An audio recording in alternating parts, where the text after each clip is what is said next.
자, 우리가 마가복음 한번 살펴보고 있는데요.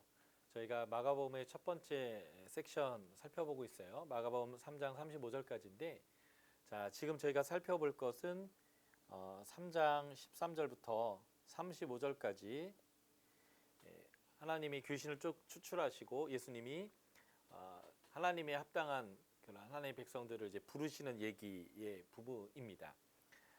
자, 귀신이 쫓겨나갔다라는 것 자체는 거기 하나님 나라가 임했다는 것이고요. 그 임한 곳에 폭력적으로 하나님 나라에 들어오는 사람들과 하나님의 나라의 가치를 거절하는 사람의 이야기를 저희가 이제 계속 살펴보았습니다.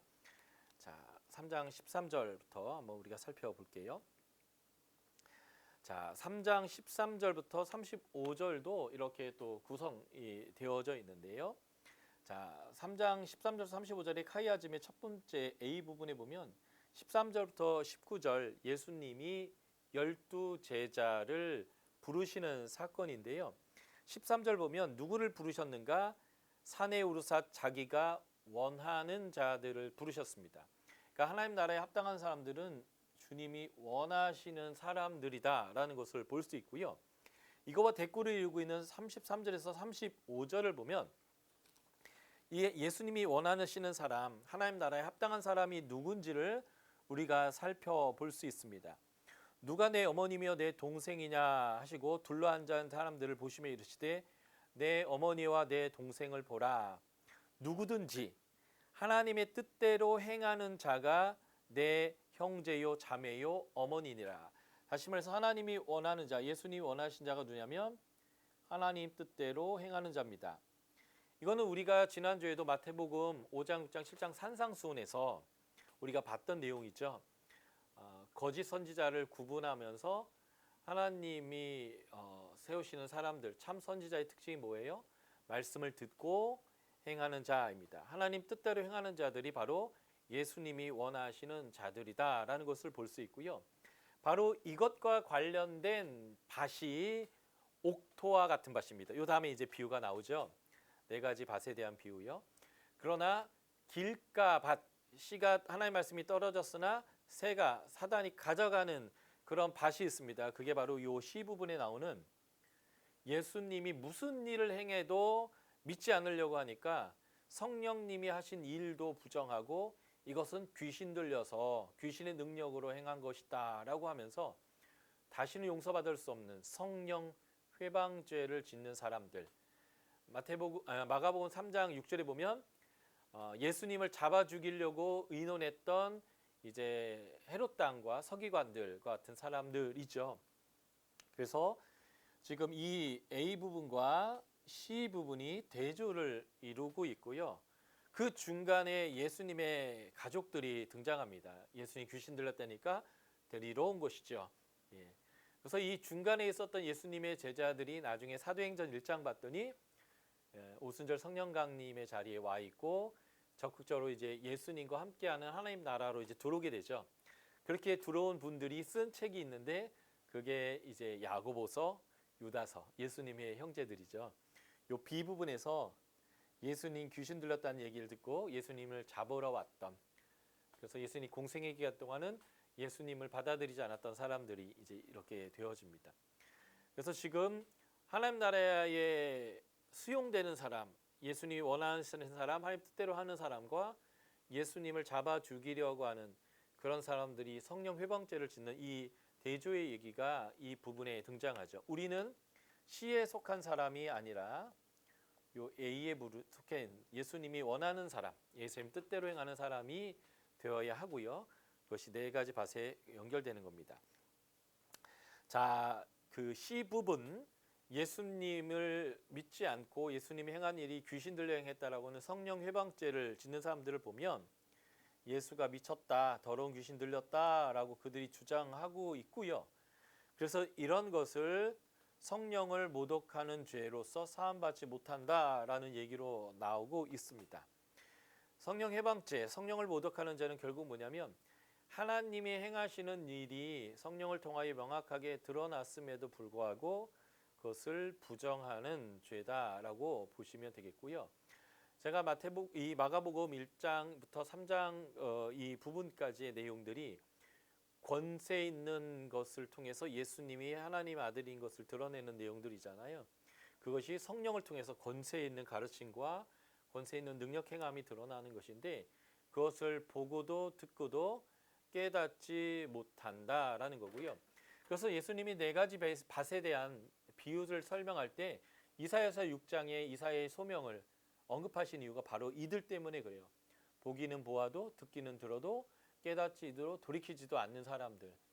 그래서 하나님이 예수님을 통해서 이 성령을 통해서 드러내도 이것을 거절하는 사람들, 이것이 이제 잘못된 모습들이고 이게 길밭과 같은 사람들이다라는 겁니다. 그래서 이 얘기 바로 연결돼서 네 가지 밭에 대한 비유가 나오는 거예요.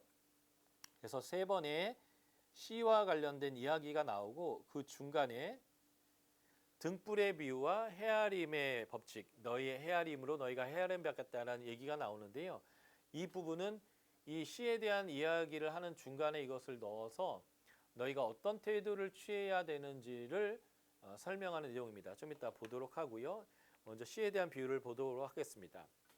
똑같은 씨인 하나님의 말씀이 네 종류의 밭에 떨어졌을 때 그 밭이 어떠하느냐에 따라서 열매 맺냐 못 맺냐를 이제 결정하게 되는 거거든요.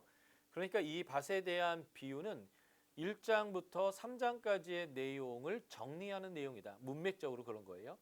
이게 마태나 누가의 맥락에서는 다르게 되지만 마가는 이 사건들과 연결해서 네 가지 밭의 비유를 이곳에 놓은 목적은 바로 이렇게 연결해서 해석하라고 하는 문맥적 해석을 위한 겁니다. 지난주에 저희가 봤듯이 마태복음은 깨달아야 결실을 하고요. 누가복음은 착하고 좋은 마음으로 듣고 지키어 인내로 결실을 하는 거라면 마가복음은 박해 상황에서 이 복음이란 마가복음이 주어졌을 때 그것을 수용하느냐 안 하느냐, 즉각적인 수용이냐 마냐에 따라서 결정이 되어지는 거죠. 그래서 예수님 시대 때에 즉각적으로 거절했던 헤롯 당들이나 바리새인들, 종교 지도자들은 돌짝밭이 되는 거고요. 즉각적으로 수용했던 사람들이 있어요. 그게 누구냐면 좀 이제 비하하는 표현을 들을 수 있는데 병신들, 소위 말해서 귀신 들린 사람들, 문둥병 걸린 사람들, 중풍병자 걸린 사람들, 세상 사람들이 볼 때에 부정하고 하나님의 창조 질서에서 벗어난 인간들이라고 제가 좀 부정적 의미로 제가 그 단어를 쓴 건데 전혀 부정적이지 않죠. 하나님 나라는 의원은 그 병자를 위하여 죄인을 위하여 왔기 때문에 그런 사람들에게 하나님 나라가 싹 주어졌을 때 그들은 즉각적으로 폭력적인 믿음을 통해서라도 수용하려고 했다라는 거예요. 그래서 믿음은 때로는 과격해야 하는 것이죠. 그래서 받는 자가 결실한다라고 얘기하면서 그 앞에 하나님 나라에 합한 사람과 하나님 나라를 거절했던 사람의 이야기들, 카이아즘의 이야기를 이 4장에서 이 씨에 대한 비유를 통해서 설명하는 겁니다. 그러면서 등불의 비유가 나오는 거죠. 드러내려 하지 않고는 숨긴 것이 없고 나타내려 하지 않고는 감추인 것이 없다. 직역으로 번역해 놓으니까 무슨 말인지 잘 모르겠죠. 자, 현대인 성경을 볼까요? 감추어진 것은 나타나기 마련이고 비밀은 드러나기 마련입니다. 다시 말해서 하나님 나라가 감춰져 있다가 이제는 마침내 드러났다. 이게 예수님의 설교의 시작이잖아요. 그래서 그 비밀은 드러나게 된다. 그래서 지금 그 비밀이 드러났다라는 것을 등불의 비유를 통해서 보여주는 거고요. 헤아림의 법칙이죠. 현대인의 성경을 볼까요? 너희는 내 말을 귀담아 듣고 실천하여라. 그렇게 하면 그만큼 더 많은 것을 받을 것이다. 원래적인 의미는 네가 많은 것을 되어서 남에게 주면 그 네가 한 만큼 돌려받을 것이다. 이게 이제 문자적인 해석인데 이 문맥에서의 해석은 이런 거예요. 네가 하나님 나라가 드러났을 때 그것을 잘 분별하고 적극적으로 폭력적으로 수용하려고 한다면 너는 그것을 얻을 것이다. 그러나 그것을 너희가 거절한다면 그 있는 것마저도 빼앗기는 이런 것이 될 거라는 거죠. 그러니까 잘 헤아리라는 거예요. 하나님 나라는 감추었다가 드러날 것이다. 그 드러난 것들은 너희는 어떻게 반응할 거냐? 네 가지 밭 중에 옥토어처럼 반응해라. 그게 바로 잘 헤아려라. 잘 계산해라. 숫판 잘 튕겨봐. 무엇이 남는 장사인지 명확하게 내가 계산해봐야 된다라고 얘기하는 거죠. 누가복음은 이 본문을 망대를 짓는 자와 전쟁을 하는 사람을 이야기와 연결시키면서 야, 네가 망대를 지을 때 돈이 얼마 들을지를 먼저 계산해보고 네가 가진 돈이 그것이 되는지를 보고 시작하지 않겠냐. 전쟁을 시작할 때 우리 군사는 몇 명이고 적의 군사는 몇 명이지 헤아려보고 이길 수 있는지 없는지를 보고 전쟁을 시작하지 않겠느냐. 잘 헤아려라. 이런 맥락으로 누가에서는 설명하거든요. 이제 마가는 이렇게 해석합니다. 하나님 나라를 거절하는 자와 하나님 나라를 수용하는 자가 있어요. 새 수레는 새 부대가 이제 필요한데 새로운 하나님 나라가 이게 왔을 때 너희가 어떠한 반응으로 하나님 나라에 들어갈 것인가? 주님이 원하시는 하나님 말씀대로 행하는 자 그가 될 것인가 아니냐를 결정하라는 게 바로 이 등불의 비유와 헤아림의 비유에서의 하나의 맥락이 되겠고요. 연결해서 두 개의 씨에 대한 비유죠. 씨가 뿌려졌는데 더 뿌려진 그 가라지, 그러나 시간을 더 두었다가 나중에 추수하는 내용이죠. 또 하나는 겨자씨의 비유예요. 이것은 우리가 마가복음 13장에서도 이미 본 비유인데 이 얘기는 모두 하나님 나라는 이거와 같다라고 설명하면서 이 둘 다가 하나님의 나라에 대한 이야기를 하고 있는 것이고, 그리고 이 두 비유의 공통점은 하나님 나라가 성장한다라는 거예요. 그리고 하나님 나라의 추수 때 종말이 있다라는 것인데, 그래서 항상 기회가 있는 것이 아니라 그 끝이 되기 전에 기회를 잡아라 라고 하는 공통점이 있습니다. 차이가 있다면 이 전자의 비유는 씨가 떨어졌을 때 가래가 더 씌었지만 마지막 성장할 때까지 성장을 말하는 그런 얘기지만, 이 겨자씨의 비유는 단순한 성장이 아니라 하나님 나라는 우리가 기대하는 것을 넘어서서 어마어마하게 성장할 것을 보여주는 거죠. 이게 이제 센트예요. 우리나라 10원짜리 새동전 사이즈이죠. 그거에 비해서 이 겨자씨가 얼마나 작은지를 여러분들이 아실 수 있을 거예요. 이런 작은 겨자씨가 1년생 풀인 큰 이제 우리의 유채와 비슷하게 길게 자라는데 우자라면 2m 이상까지 자라거든요. 그러나 나무가 될 수 없죠. 그러나 큰 나무가 돼서 모든 것을 모든 것이 거하게 되는, 그러니까 하나님 나라는 우리가 생각하고 기대하는 자연의 법칙을 넘어서 어마무시하게 우리에게 온다는 거예요. 그러니까 기회가 있을 때 이 성장하는 하나님 나라를 잡아라 라고 하는 것이 바로 이 세 개의 씨에 대한 비유 사이에 등불의 법칙과 헤아림의 법칙을 넣어서 해석해주고 있는 내용이고, 바로 이 4장의 내용이 1장부터 3장까지의 내용, 예수님이 뚫고 들어오는 하나님의 나라가 들어왔을 때 수용하는 자와 거절하는 자, 성령을 회방하는 성령 모독죄를 짓는 자와 주님이 원하시는 자로서 하나님의 뜻대로 행하는 자, 어떤 것을 우리가 이제 소유해야 되는가라는 것들을 마무리 짓게 하는 이야기가 바로 4장 34절까지의 내용이다라고 보시면 되겠고요. 이제 첫 번째 섹션을 맞으면 두 번째 섹션으로 넘어가는데, 첫 번째 섹션은 예수님의 권세 있는 가르침의 내용은 나오지 않았지만 가르칠 때마다 사람들이 놀라고 권세 있다라고 했던 그 가르침을 통해서 예수님이 하나님의 아들이라는 걸 많이 드러냈다면, 4장 35절부터 8장까지는 18개의 기적 중에 8제부터 18번째까지의 기적들, 11개의 기적이 여기에 등장하면서 메시아적인 능력 행함을 통해서 하나님의 나라를 확장해 나아가는데, 6번의 갈릴리를 중심한 백길령을 통해서 유대와 이방인 모두에게 하나님 나라가 오는 모습을 보여줍니다. 문제는 전반부에 곧 부르시니 곧 버리고 쫓았더라는 제자들이 깨닫지 못하고 믿음 없는 자로 점점 밀려나가고 있는 이야기. 하나님 나라는 확장되고 있는데 하나님 나라의 코어적인 핵심적인 부름받은 member들이 갈수록 믿음이 없는 자로 나아가고 있는 이야기들이 여기서 강조되고 있습니다. 자, 6번의 백길 여행이 이렇게 되어지고 있는데요. 자, 첫 번째 백길이 이 가버나움에서 거라사 지역으로 가는 겁니다.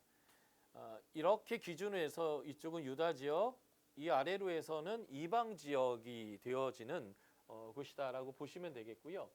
유대 지역에서 이방 지역으로 예수님이 선교 사역을 가시는 것을 볼 수 있습니다.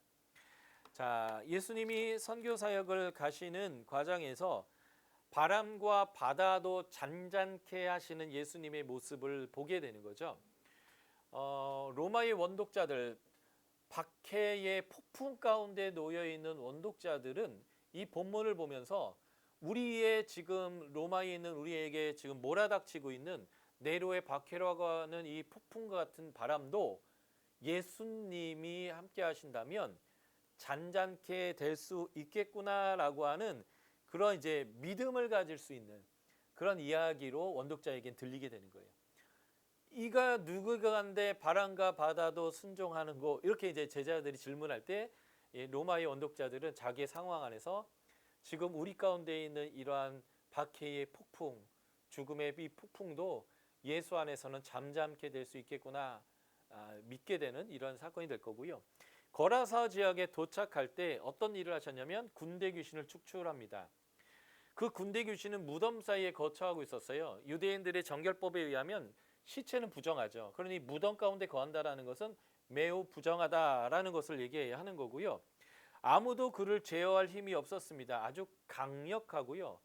그래서 사람을 상하게 귀신이 계속했는데 예수님이 그에게 이름을 물었어요. 네 이름이 뭐냐? 그랬더니 군대입니다. 우리는 수가 많습니다. 라고 얘기했는데 그 군대라는 단어가 라틴어 레기온, 로마 군단의 이름을 사용했다는 거예요. 그러니까 이 본문이 로마에 있는 고난당하고 있는 이 로마 군인에 의해서 고난당하고 있는 사람들에게서는 지금 우리에게 그 앞에서 얘기했던 그 광풍과 같이 폭풍을 일으키고 우리를 괴롭히고 있는 아무도 제어할 수 없는 부정한 강력한 로마의 군대를 예수님은 한마디로 제어하실 수 있는 어마어마한 분이시구나라고 하는 것들을 원독자들의 입장에서는 깨닫게 되는 거예요. 그러므로 내가 네로, 나를 죽이고 무고한데 박해하는 네로의 백성으로 살 건가? 아니면 섬김의 종이고 나를 위해서 대속주로 오시는 예수 그리스도를 내가 구주로 섬길 것인가 라고 하는 것들을 이 사건을 통해서 다시 한번 이들은 결정하게 되죠. 예수님은 이 나를 박해하고 있는 로마 군대조차도 한마디면 제어하실 수 있고 쫓아내실 수 있는 분이구나 라는 것들을 깨닫게 되는 겁니다. 참 재밌는 것은 예수님이 유대 지역에서도 계속 귀신을 축출하셨고 이방 지역에서 축출하셨다는 거예요. 다시 말해서 예수님이 40일 동안 금식하며 시험하시면서 사단을 이기시고 광야에 하나님 나라가 임한 것처럼 귀신이 쫓겨갔다라고 하는 것은 하나님 나라가 이제 들어오는 거거든요. 하나님 나라가 들어갈 때 이제 수용할 거냐 거절할 거냐 이제 문제가 거기서 다는 건데 사단들이 하나님을 다 알아볼 때마다 예수님이 뭐라고 했냐면 조용해라 가만히 있어라 라고 이제 하셨어요. 근데 이 이방 지역에서도 이 귀신은 여전히 하나님이신 예수님을 정확하게 알아보고 있다라고 하는 것이 굉장히 중요한 내용이고요. 그때 예수님이 귀신이 말하는 것을 허락하지 않았을 뿐만 아니라 사람들에게도 이 사실을 알리지 말라라고 입을 다물게 했는데 이방 지역에서는 예수님이 너의 가족에게 알려라 라고 하는 이러한 이상한 반응을 보이셨습니다. 차이가 나는 거죠.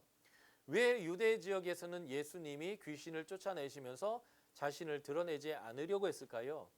그것은 이제 나중에 마태복음 27장 이후에 베드로의 신앙 고백 후에 비로소 자신의 메시아의 비밀인 죽으시고 부활하심을 통해서 섬김의 조로 세상을 구원한다라고 하는 예수님의 비밀을 신앙 고백 위에 비로소 한 것을 통해서 본다면 유대 지역에서는 예수님이 이렇게 귀신을 쫓을 때마다 예수님을 왕으로 자꾸 세우려고 하는 거예요. 고난과 섬김의 주, 죽음을 통하여 구원하시는 주가 아니라 그것을 스킵하려고 하는 거죠. 마태와 누가에는 나와요. 예수님에게 사단이 시험할 때 뭐 고난당하면서 어렵게 갈 게 뭐냐, 나한테 그냥 절 한 번만 빡 하면 내가 바로 세상의 모든 걸 주겠다. 예수님이 거절하고 십자가를 지시고 마지막에 세상의 모든 권세를 가진 왕으로 등극하셨잖아요. 유대인들은 예수님을 자꾸 그렇게 오해하는 거죠. 그러다 보니까 예수님이 예루살렘에 입성할 때 어떻게 해요? 종려나무 가지를 흔들면서 호산나 호산나 구원하소서 구원하소서 하는 거고요. 요한복음 6장에 예수님이 오병이어 기적을 일으키니까 메시아인지를 눈치채고 왕으로 삼고자 하는, 그러니까 사탄과 같이 유대인들은 예수님이 섬김의 주가 아니라 그냥 그것을 스킵하는 분으로 자꾸 이해하려고 하니까 마가복음에서는 계속 예수님을 스스로 드러내지만, 능력으로 드러내지만 말하지 말라고 경고하시는 내용들이 반복돼요. 그러나 이방 지역에서는 예수님이 그것을 알리라고 합니다. 왜냐하면 이방인들에게는 알려져야만 하기 때문이죠. 이러한 차이는 바로 유대인이냐 이방인이냐의 차이에 따라서 이렇게 오는 것이다라고 보시면 되겠습니다. 예수님이 이쪽 지역에서 다시 이쪽 지역으로 넘어오는 게 두 번째 이제 백길 여행입니다. 유대 지역에서 이방 지역으로, 이방 지역에서 유대 지역으로 이렇게 예수님이 오시는 거죠. 두 번째 백길 여행 때 오자마자 예수님을 만난 사람이 두 부류가 있어요. 하나는 회당장 야이로, 또 하나는 혈류증 여인인데 이 이야기가 샌드위치 되어 있습니다. 뭐 이야기 진행 방식 자체가 샌드위치이기도 한데요. 지금 A, B, A 이렇게 볼 수 있는데 야이로 얘기와 혈류증 여인의 얘기가 비교적으로 비슷한 점이 있고요. 반대로 대조적인 두 가지의 메시지가 있습니다. 보통 샌드위치 되어 있는 A와 B의 얘기는 비교일 경우도 있고 대조일 경우도 있는데 지금 이거는 두 개를 다 볼 수 있습니다. 자, 야이로와 혈류증 여인의 같은 비교적 측면은요, 둘 다 문제가 있을 때 예수님께 와 엎드렸다는 거예요. 그리고 예수님에게 자신의 문제를 드러내죠. 이건 뭐예요? 결국 우리 스스로 해결할 수 없는 문제가 있을 때 이 문제를 해결하실 수 있는 분이 예수님인 것을 믿고 나온다면 해결받을 수 있다. 이 얘기를 이제 이 두 사건을 보여주는 거예요. 그런데 둘 다 폭력적 요청을 합니다. 아이가 거의 죽게 되었는데 그 아이에게 손을 얹어달라고 얘기하고 있고요. 혈루증 여인은 자기가 12년이나 피를 흘렸던 매우 부정한 여인임에도 불구하고 예수님 옷에 손을 대어서 예수님을 부정하게 했다라고 하는 거예요. 그러나 그만큼 간절하고 다급하기 때문에 이렇게 행동한 건데, 이들이 예수에게 믿음으로 예수님의 도움을 구하게 하기 위해서 나왔을 때 믿음을 갖지 못하게 하는 요소가 발생하는데, 회당장에게는 애가 죽었다는 소식이에요. 이제 죽었으니 더 이상 어떻게 주님도 할 수 없겠다라고 하는 요소였고, 이 여자는 내가 부정한데 예수님이 가려는데 중간에 사람이 너무 많은 거예요. 그래서 그 사람들을 해치고 만져서 부정하게 하지 않고는 예수님에게 나아갈 수 없는 환경이 놓였다라고 하는 것이 방해되는 요소였단 말이죠. 어쨌든 그럼에도 불구하고 예수님이 믿어라라고 할 때 회당장이 믿음을 통해서 딸이 살아났고 여인이 그 믿음을 통해서 혈류 근원이 말랐는데요. 12라는 것이 이스라엘 백성을 상징하는 숫자인데 이 딸의 나이가 12살이었고 이 혈류증 여인이 병으로 고생했던 기간이 12년이다라고 하는, 결국 여기서는요 문제는 주님 앞에 나오면 해결된다는 거예요. 지금 원독자들이 문제가 있죠. 박해 가운데 있습니다. 그 문제를 해결할 수 있는 분이 누구예요? 예수님입니다. 그 예수님에게 나오려면 장벽이 있죠. 죽을 수 있어요. 재산을 잃을 수 있습니다. 가족으로부터 나에게 버려받을 수 있어요. 그럼에도 불구하고 뚫고 들어가는 믿음이 필요하다는 것을 보여주는 겁니다. 자, 이 여인이 만졌던 것은 예수님의 옷에 있는 그러한 술이에요. 이것을 찌찌트라고 부르는데요. 유대인들이 기도할 때 입는 옷에도 이 찌찌트가 붙어 있어요. 그래서 제가 뉴욕공에서 찍은 사진인데 현대 유대인들도 이렇게 다 붙이고 다니고 있거든요. 예수님의 이 부분을 여인이 잡은 것입니다. 의인이나 그 의인의 옷을 만지면 능력이 나타난다라고 많은 생각을 하고 있었는데요. 그래서 이 사람의 옷을 잡을 때 어디를 잡냐면 나는 613개의 모든 율법을 지키는 사람입니다라는 것을 표명하고 있는 옷술, 그것을 이 여인이 잡은 거예요. 그런데 이것이 예수님을 부정케 한 것임에도 불구하고 예수님은 이것을 믿음으로 보셨다는 거죠.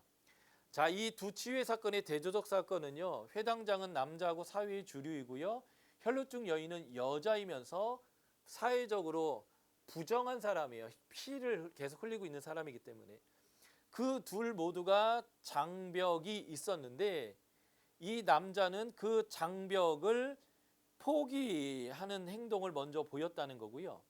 이 여인은 주변에 있는 모든 사람을 부정케 하고 예수님을 부정케 해서라도 내가 치유받아야겠다라고 하는 폭력적 믿음으로 이 장벽을 뚫어냈다라고 하는 게 큰 차이를 보이고 있는 겁니다.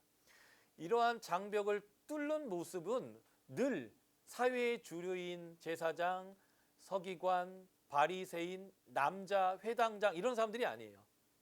여자들이고 이방인이고 병이 든 사람들이고 귀신 들린 사람들이에요. 왜냐하면 하나님 나라가 이들에게 간절하게 필요하기 때문에 그렇습니다. 그래서 누가복음 6장에 나오죠. 누가 복이 있냐면 가난하면 복이 있고요, 애통하면 복이 있고요, 울고 슬퍼하는 사람이 복이 있어요. 왜 그러냐면 그들은 하나님 나라에 간절하기 때문에 그래요. 그 간절함이 이 장벽들을 뚫고 오는 믿음이 되었다라고 하는 겁니다. 자, 여기서 보는 하나님 나라의 특징은 일단은 자유케 해요. 죽음으로부터 질병으로부터 자유케 하고 여기에는 무엇이 필요하냐면 과격한 믿음이 필요합니다. 그런데 제가 이 마가적 표현을 강조하기 위해서 폭력적이고 파괴적인 듯한, 이해가 안 되는 거죠. 사실은 야, 너 왜 이렇게 신앙을 외골수적으로 해? 라고 할 정도로 폭력적이고 과격한 믿음이 필요하고요. 예수님은 이 혈루증 여인의 그 행동을 네 믿음이 너를 구원했다라고 얘기하는 거고요. 하나님 나라는 사회적 약자를 위한 나라입니다. 부자는 못 들어간다는 뜻은 아니겠지요. 그러나 부자가 하나님 나라에 들어가는 것은 낙타가 바늘귀에 들어가는 것만큼 어려울 뿐만 아니라 심령이 가난해야 복이 있어요. 그래서 부자도 하나님 앞에서 제자도인 섬김의 모습, 다른 사람을 잘되게 하는 모습, 낮아지는 모습을 갖는다면 그는 이 사회적 약자를 위한 나라에 언제나 들어갈 수 있는 사람입니다. 사회적 약자를 위한 나라라는 표현의 대표적인 게 천국은 어린아이와 같은 사람이 들어간다라는 거죠. 그래서 여인은 믿음을 인정받았으나 남자는 믿음 없음을 책망받은 후에 믿음으로 하나님께 나아갔다라고 하는, 그래서 때로는 제가 봐도 목사님들보다 사모님들이 믿음이 좋아 보이기도 합니다. 권력자보다 늘 비신하지 않는 자리에서 하나님과 씨름하는 사람들, 하늘에서 큰 분들이죠. 물론 목사님들도 큰 분이겠지만 훨씬 커 보인다라고 생각이 듭니다. 자, 이 이후에 예수님이 제자를 파송하는 내용이 나옵니다. 제가 이제 드린 PPT 중에 일부 내용은 제가 스킵하고 있어요. 이유는 줄인 내용으로 강의를 할 거를 드리는 것보다 더 많은 자료를 들어서 나중에 공부하시는데 도움이 되시도록 좀 더 넉넉한 자료를 드리고 주어진 시간에 강의할 수 있도록 제가 내용을 약간 추렸거든요. 그러니까 이제 제가 더 많은 걸 드리고 싶어서 그렇게 했다라는 거 이해하시고 왜 자꾸 넘어가 이렇게 생각하지 마세요. 끝까지 갈 마음으로 제가 강의 시간에 좀 맞췄다라고 생각해 주시면 되겠습니다. 자, 6장에 보면 제자들을 파송하는 내용이 나오는데요. 예수님이 제자들을 부르실 때에 목적이 있어요. 첫 번째, 친밀함, 함께 있기 위해서. 두 번째, 전도하게 하기 위해서. 이 전도의 메시지는 마태복음에 나왔죠. 천국이 가까웠다. 마가복음과 똑같은 메시지예요. 그리고 세 번째가 하나님의 나라가 왔음을 이 땅에 드러내는 권능을 행하게 하기 위한 것이었습니다. 그런데 예수님이 똑같이 나가서 회개하라고 전파하고 귀신과 병자를 고쳐라라고 하는 예수님이 제자를 부르신 목적을 실습하는 전도 여행을 보내시고 있다라는 거예요. 그리고 마지막 16장의 지상 명령은 이것을 연습한 대로 해봐라라고 하는 것으로 연결되고 있다라는 게 굉장히 중요하고요. 그래서 마가복음의 이 세 번의 병행을 통해서 제자의 메시지와 제자의 사역과 능력이 무엇인지 우리가 이제 알 수 있습니다. 그래서 이 함께하기 위해서 우리가 가야 되는 게 뭐예요? 골방이죠. 예. 하나님과의 기도의 시간. 그래서 때로는 내가 원치 않을 때 하나님이 나를 광야로, 아까 에레모스 우리가 관찰했잖아요. 광야로 하나님 우리를 내모신다고 한다면 하나님이 우리와 다시 한번 깊은 교제 가운데 우리가 벗어나 있는 그 포인트를 잡지 못하고 우리의 사역은 열심이나 벗어나 있을 때 하나님이 우리를 광야로 내모실 때가 있어요.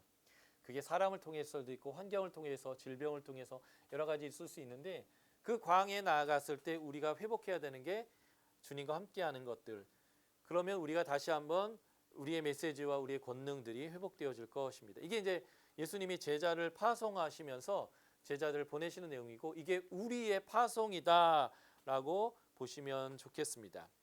그래서 실제적으로 예수님이 우리가 앞에서 봤던 1장에서 했던 사역이 제자들의 전도 여행을 통해서 그대로 이루어지는 것을 볼 수 있습니다.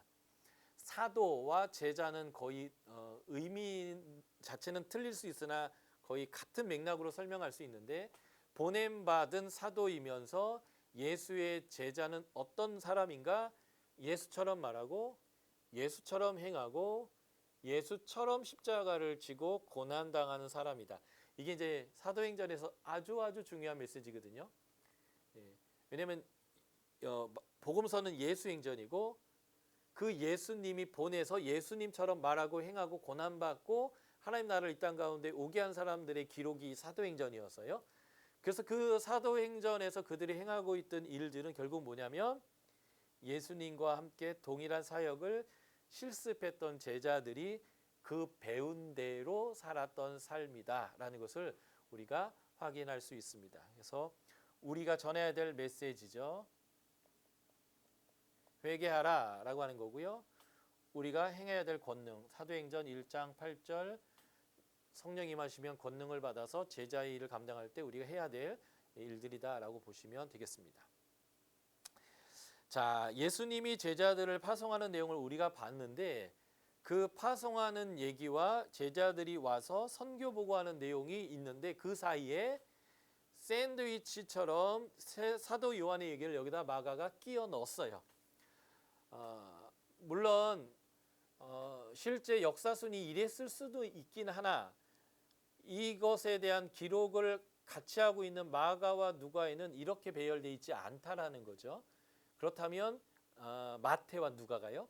마가는 마태와 누가와 달리 이 이야기를 일부러 여기에 이렇게 끼워놨다라고 하는 거고요. 재미있는 것은 마가복음에는 제자들이 늘 믿음 없고 아둔하고 두려워하고 깨닫지 못하는 사람으로 되어져 있고 심지어는 예수님이 부활하셨는데도 그 부활한 빈 무덤을 목격하면서 믿음이 없는 사람으로 끝나는 책이 마가복음이거든요. 그런데 마가복음에 한 번만 제자들을 사도라고 부르는 본문이 있어요. 그게 바로 이 본문입니다. 마가복음 6장 30절 첫 단어가죠. 사도들이 한 번 나와요. 사도란 단어가. 근데 딱 여기서 나옵니다.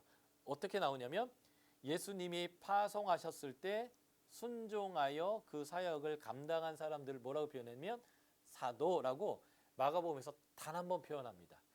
그런데 이 비 얘기를 여기 왜 중간에 꼈을까라는 거예요. 재밌는 것은 세례 요한의 죽음입니다. 세례 요한이 요한복음에서 얘기했죠. 나는 쇠하여 하고 그는 흥하여야 하리라. 그래서 세례 요한이 하나님의 뜻대로 살다가 이제 왕에게 미움받아서 죽는 얘기와 세대 교체가 이루어져요. 예수님의 제자들이 예수님의 파송을 받고 나갔다 돌아와서 사도로 등극하는 이런 얘기의 세대 교체가 일어나는 것의 모습을 보여주고요. 여기서 또 하나의 중요한 관점이 이겁니다. 과연 세례 요한의 죽음이 개죽음이겠는가라는 것인데 예수 그리스도를 따르는 삶, 하나님의 사람은 때로는 십자가에 죽기도 하고요. 때로는 목베임을 당하여 죽기도 하고요. 때로는 고난 가운데 놓이기도 한다는 거예요. 그러니까 하나님의 사람의 고난은 이상한 일 당하는 것이 아니라는 것들을 보여주는 것이기도 합니다. 지금 원독자가 어떤 상황에 있기에요? 예, 원독자들도 자신들이 뭐 잘못한 게 있는 게 아니라 내류에 의해서 죄가 없는데 죄 있다고 만들어져서 지금 마녀 사냥하듯이 잡혀서 누구는 사자에게 물어뜯기고 있고 누구는 기름칠을 해가지고 말뚝에 세워가지고 인간 횃불로 태워지고 있고 하는 이런 고난 가운데 있는데 이것은 개죽음이 아니고 그리스도를 따르는 삶 가운데 일어나는 예수의 십자가를 지는 삶이다라는 것들을 세례요한이 그런 죽음을 한 것이거든요. 그러면서 제자들이 이제 사도가 되는 이야기로 본문이 연결되어져 있습니다. 자, 세 번째 백길 여행을 이제 하게 되는 내용이 제자들이 전도여행을 갔다 왔다가 이렇게 자신의 유대 지역으로 이제 가는 내용인데요. 이곳에서 오병이어의 기적을 제자들에게 쉬자라고 했던 거죠. 그래서 사람들이 없는 광야로 나아갔는데 사람들이 또 폭력을 행사합니다. 예를 들면 이런 거예요. 목사님, 사모님이 한 2주 정도를 선교지 가서 열심히 선교하다 돌아왔어요. 그래서 교회에서 우리 목사님, 사모님 너무 수고하셨는데 한 주 휴가하시면서 좋은 데 가세요라고 해서 좋은 리조트를 빌려가지고 렌트해가지고 사모님, 목사님 보냈는데 성도들이 목사님한테 상담할 게 있다고 막 수많은 사람들이 그 휴양지까지 쫓아와서 상담할 얘기가 즐거운 얘기겠습니까? 그죠? 자기 죽겠는 얘기, 싸운 얘기, 막 수많은 이런 얘기를 또 쉬러 온 사람한테 밤새도록 얘기하면 그건 진짜 폭력이잖아요. 제자들이 전도여행 갔다 와가지고 목사님, 예수님이 좀 쉬자 하고 그 한적한 곳으로 나갔더니 정말 한둘도 아니고 수많은 무리가 최소한 예수님이 주신 떡을 먹은 남자만 5천 명이 될 정도의 숫자가 어마어마한 숫자가 예수님에게로 와르르르 몰려온 거죠. 제자들에게 쉬러 갔는데 못 쉬게 한 거예요. 이게 폭력이죠. 그래서 오병이어가 그런 사건입니다. 근데 이제 나중에 칠병이어도 있는데 이 칠병이어는요 이방 땅에서 이루어진 일이에요. 마가에 의하면 오병이어는 유대 지역에서 일어난 겁니다. 예수님은 유대 지역에서도 하나님의 말씀을 전하고 귀신을 쫓고요. 먹이셨다면 이방 지역에서도 하나님의 말씀을 전하고 귀신을 쫓고 귀신을 쫓아도 막 군대로 그냥 몰아내고 그리고 이방 지역에서도 먹이셨다라고 하는 거죠. 큰 무리가 나왔을 때 하나님의 나라는 긍휼에 의해서 온다라고 제가 마가복음 1장의 마지막 문둥병자가 예수에게로 와서 당신이 나에게 손을 얹어서 나를 치유해 달라고 당신이 원하시면 할 수 있다라고 얘기할 때 예수님이 뭐라고 얘기했어요? 내가 원한다. 긍휼히 여겨서 원한다고 하셨거든요. 그래서 하나님 나라를 불쌍히 여겨서 목자 없는 양같이 여기시는 거죠. 마치 이 모습이 뭐냐면 민수기 27장에 모세가 이스라엘 백성을 향하여 이들이 목자 없는 양같이 되지 않게 해달라고 요청한 것과 같은 내용이에요. 민수기 27장이 무슨 내용이냐면 모세가 이제 가나안에 못 들어가요. 그래서 이제 죽게 되고 그 권위를 내려놔야 될 그때에 모세가 하나님께 아니 하나님 40년 시컷 써먹고 이제 날 버리시고 가나안도 못 들게 하시고 이렇게 하실 겁니까? 라고 따지는 게 아니라 그 죽을 그때에 가나안에 못 들어가는 모세가 삐져서 하는 말이 아니라 걱정하면서 하나님 제가 가야 되는데 이 백성이 목자 없는 양같이 되지 않기를 구하해요. 그래서 하나님이 여호수아 눈의 아들 여호수아가 있지 않느냐 하면서 여호수아를 세우시는 이야기가 이 맥락이거든요. 예수님은 신명기 18장 18절 모세와 같은 선지자다라고 말씀하셨다는 거예요. 그래서 사도행전 3장에서 베드로가 명확하게 이 모세와 같은 선지자가 예수님이라고 얘기했죠. 예수님이 실제 그래서 자기가 쉬려고 왔는데 큰 무리가 나오는 폭력을 보시면서 아우 그냥 짜증나 나 쉬지도 못하게 이렇게 하지 아니하시고 불쌍히 여기셨다라는 거예요. 그리고 그들에게 말씀을 전해 주셨죠. 그런데 그들이 이제 먹을 게 없었던 거죠. 제자들의 믿음 없는 말이 나옵니다. 니들에게 뭐가 있냐라고 했을 때 이들 200데나리온은 돼야 이들 먹일 수 있습니다. 이 광야에서 떡을 어디서 얻겠습니까? 라고 이제 제자들이 믿음 없는 말을 했을 때 예수님이 그래 니네 얼마나 있느냐 물어보시고 사람들을 이렇게 50씩 100씩 쭉 나누어 앉히신 다음에 지금 똑같은 병행의 사건이라는 걸 제가 강조하려고 이렇게 한 거예요. 유대인, 이방인 지역에서 모두 하나님 나라는 이렇게 이루어진다는 거죠. 좀 이따 이거 강조할 건데 축사하시고 그러니까 하나님을 향해서 축복 기도하시고 부엌 쪼개서 제자들에게 주셨고요. 그래서 제자들이 이것을 나누어 주게 했습니다.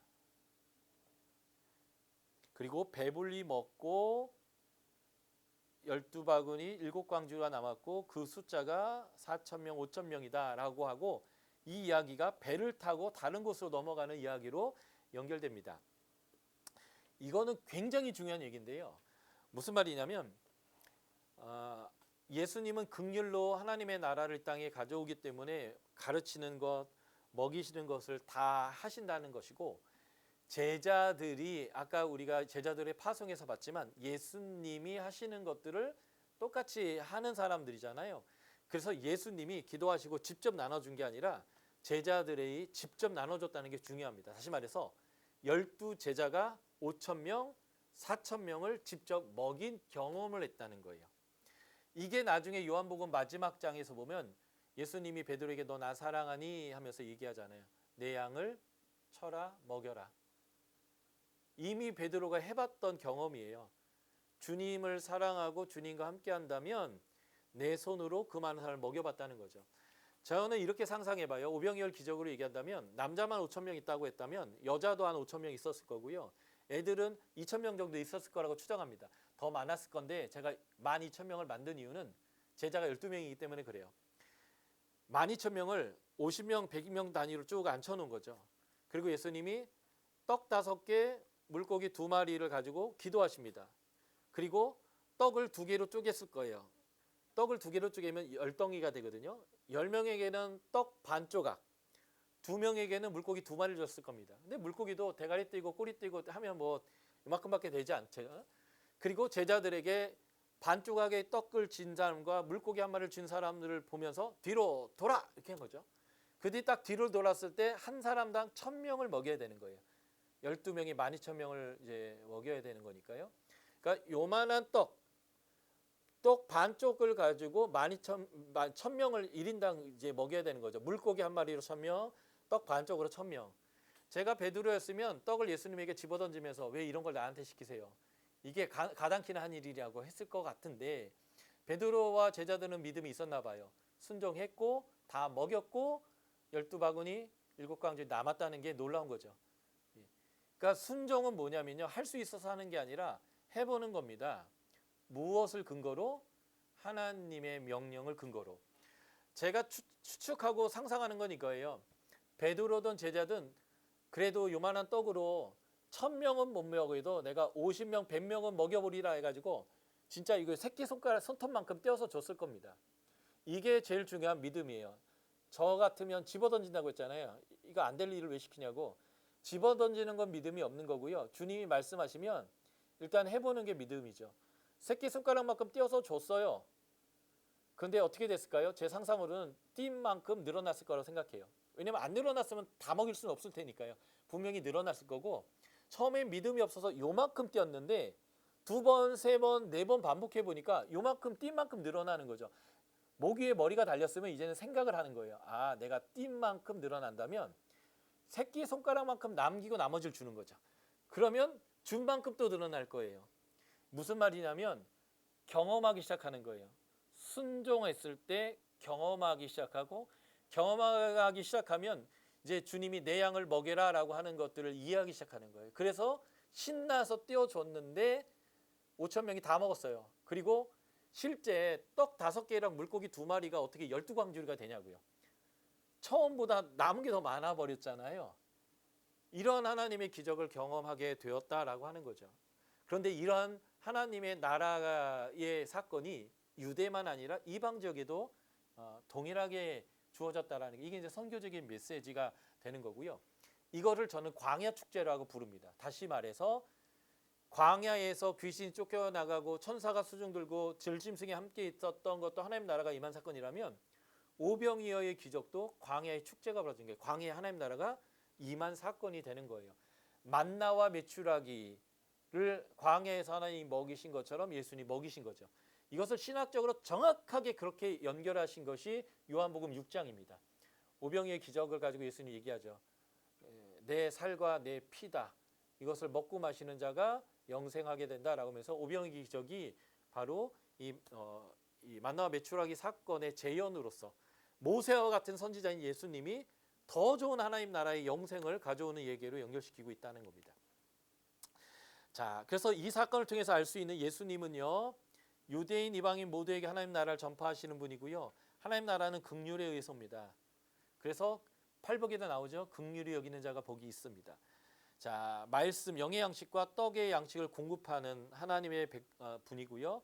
광야의 축제, 이사야적으로 말하면 메시아, 광야의 축제를 만드시는 분이시고요. 물리법칙을 뛰어넘는 하나님이시고, 이 부분이 중요하죠.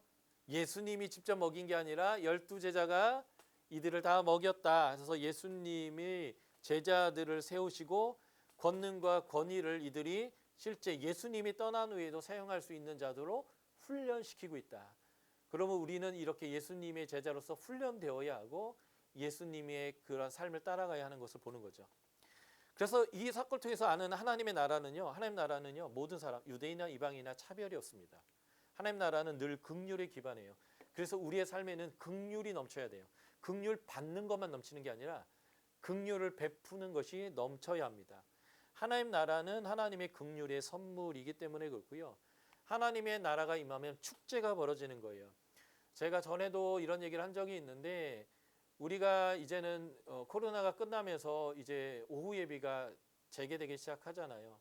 오전 예배 끝나고 오후 예배 중간에 우리가 밥을 먹는데, 밥을 먹는 건 오후 예배를 드리기 위한 수단이 아니라 이러한 광야의 축제와 같이 한솥밥을 먹으면서 하나님의 백성들이 축제를 벌이는 그런 축제가 되도록 우리가 좀 의미를 부여하실 필요가 있습니다. 자, 하나님의 나라와 그의 권위를 위임받은 제자의 순종이 중요합니다. 이들이 다 먹을 수 있었던 것은 주님의 능력이기도 하지만 제자들의 순종이요. 처음에는 반신반의했겠지만 말씀을 순종해서 했더니 이제는 그것들을 해보게 되니까 믿음이 더 생기게 되는 거겠죠. 그래서 하나님의 나라가 임한 증거가 있습니다. 하나님 나라에는. 그래서 이러한 증거들이 우리의 신앙 공동체에서 간증이 일어나야겠죠. 그럴 때 이런 간증이 넘치는 교회가 하나님의 나라를 경험하는 교회다라고 우리가 보실 수 있겠습니다. 이 이야기가 굉장히 중요한데요.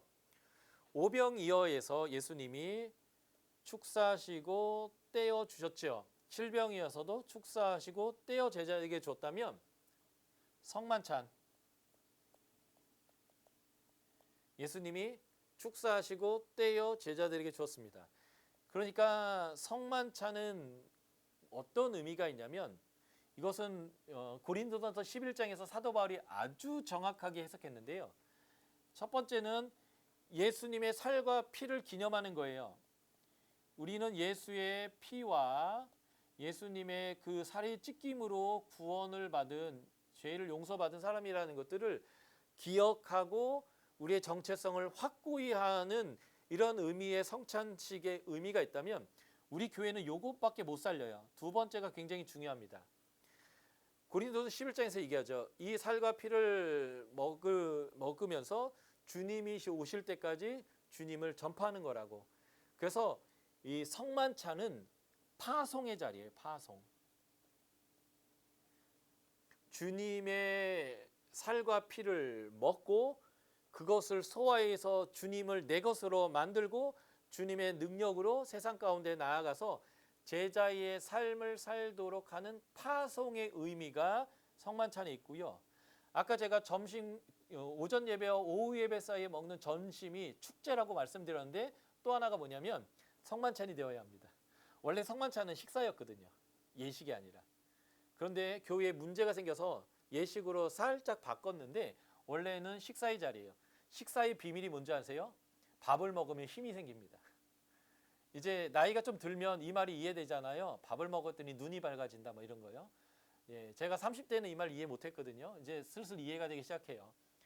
막 허기지면 눈이 흐려지는 것 같고, 이제 밥을 먹으면 눈이 번쩍 뜨는 것 같고, 그러니까 주님을 먹는 거예요. 그러니까 상징적인 건데 성만찬이 식사인데 공동체가 같이 식사해서 예수님의 살과 피를 먹고 그것을 내 몸으로 흡수해서 예수님의 능력으로 살아가도록 하는 파송의 자리가 성만찬이고 우리의 점심 식사가 그 파송의 자리가 되어야 한다는 거예요.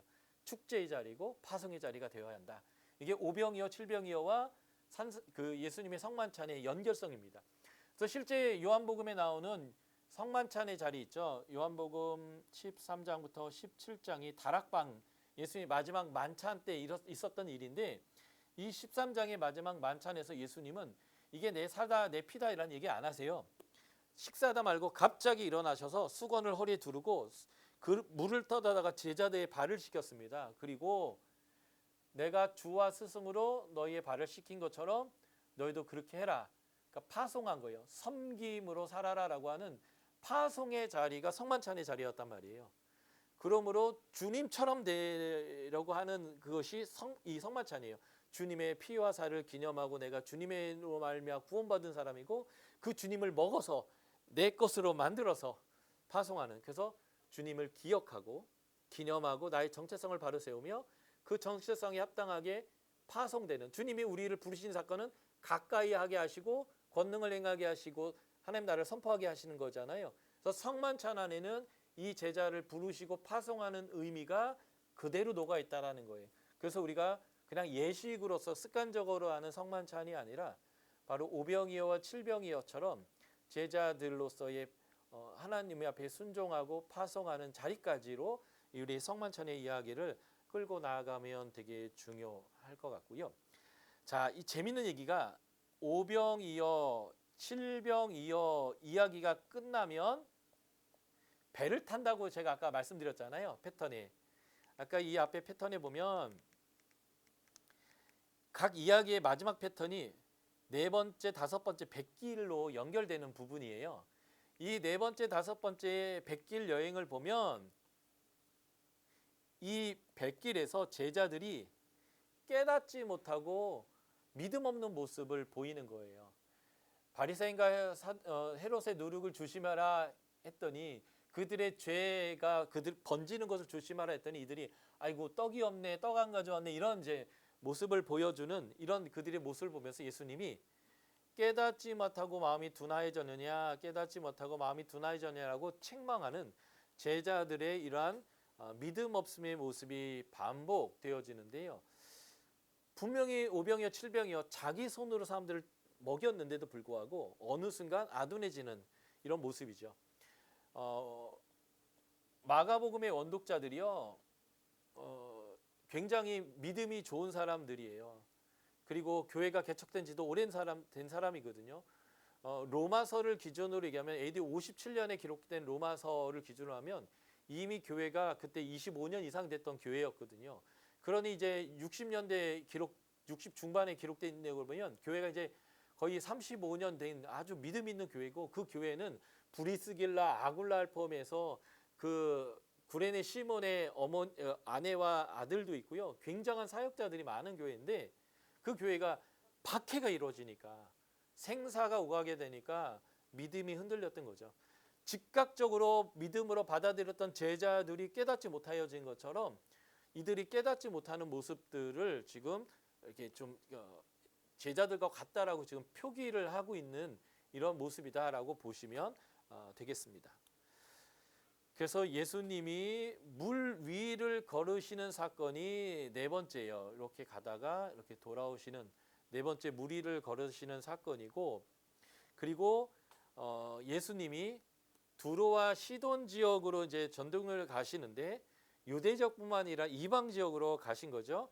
여기에서 어떤 일을 하냐면 스루보니게 여인의 딸을 치유하게 되는데, 그리고 귀늘고 어눌한 자를 치유하게 되는데, 이사야서에 보면 맹인이 못 듣는 사람이, 그리고 걷지 못하는 사람이 보고 듣고 사진같이 뛸 거다라고 하는 이것이 메시아적 사역이라면, 지금 이 두 사건은 메시아로서 하나님의 나라를 이방 지역에 예수님이 전파하는 사건이다라는 것을 보게 될 것이고요. 여기서 재미있는 게 이 스로베겐의 여인이에요. 이 여인은 혈루증 여인처럼 사회적 지위가 낮은 여인이고 부정하고 이 여인의 딸 마찬가지로 병이 들어 있는데요. 예수님께 나아갈 수 없었던 장벽이 뭐냐면 예수님이 자식의 떡을 취하여 개한테 주는 것은 마땅치 않다라고 하면서 이 여인을 개로 취급하고 그 딸을 개로 취급했다라는 거예요. 예수님의 냉대죠. 에이, 됐다 씨 나를 모욕하는 사람한테 내가 이제 뭐 안 해. 뭐 이렇게 할 수도 있는데 이 여인이 장벽을 넘었다는 거예요. 혈루증 여인처럼. 사회의 주류인 남자들은 백부장 이 회당장이라든지 종교적 지도자들은 예수님의 책망을 들으면 거절해 버리거든요. 예수님을 죽이려고 하거든요. 그런데 이들은 옳습니다. 개들도 주인의 상에 쏟아지는 거 먹으니까 나에게 주십시오 하면서 나를 개 취급한 것들을 그냥 받아들이고 간절함으로 믿음으로 뚫고 나갔고 치유가 이루어졌다라고 하는 것이 이게 굉장히 놀라운 사건이 되는 거죠. 그래서 지금 계속적으로 보여지는 게 뭐냐면 믿음은 장벽이 있어도 뚫고 들어간다는 거예요. 그리고 믿음은 간절해야 된다라는 거 하는 거예요.